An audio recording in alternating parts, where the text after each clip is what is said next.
Santa Baby, written by Vesta Romero, narrated by Mayra, Pitton.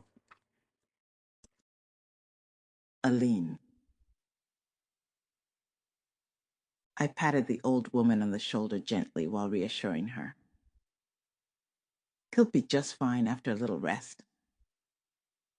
The woman's reaction was completely understandable, and I felt a great deal of sympathy and concern for her well-being. Her husband's sudden death many years ago left her with no one but a stubborn but lovable dog, whom she eventually grew to cherish as her sole companion. It was understandable that she would be worried. The reason for his illness is simply that he consumed rotten food this time around. Perhaps you should think about the muzzle again. It wasn't the first, second, or even third time that Mrs. Rayner had brought her sweet dog in for the same reason. It was actually the fourth time in less than 6 months. Even though he was always on the lookout for scraps during their walks, she had insisted that she would not muzzle him.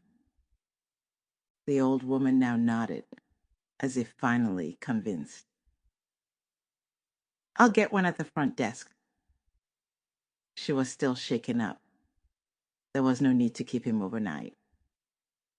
After she checked on Fez, the dog, one more time she handed him over to Betsy, her assistant. Fez was more than happy to leave the examination room. His tail was wagging vigorously, and the treat in Betsy's hand was irresistible. Following their departure, I collapsed into the nearest chair, feeling content that the day had finally ended. It had been a long one. All I could think of was a cup of steaming hot cocoa and settling in to watch a movie.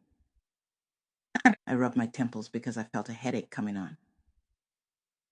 As my eyes roamed around the room, my heart swelled with pride and satisfaction, taking stock of all that I'd accomplished in my relatively brief lifespan.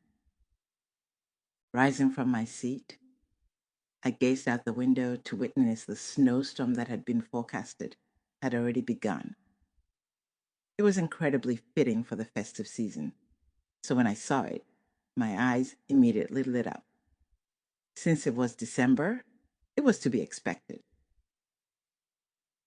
Opening the window a fraction, the blast of cold air hit me and relieved some of the tension I had felt. The place that I now called home was... Sample complete. Ready to continue?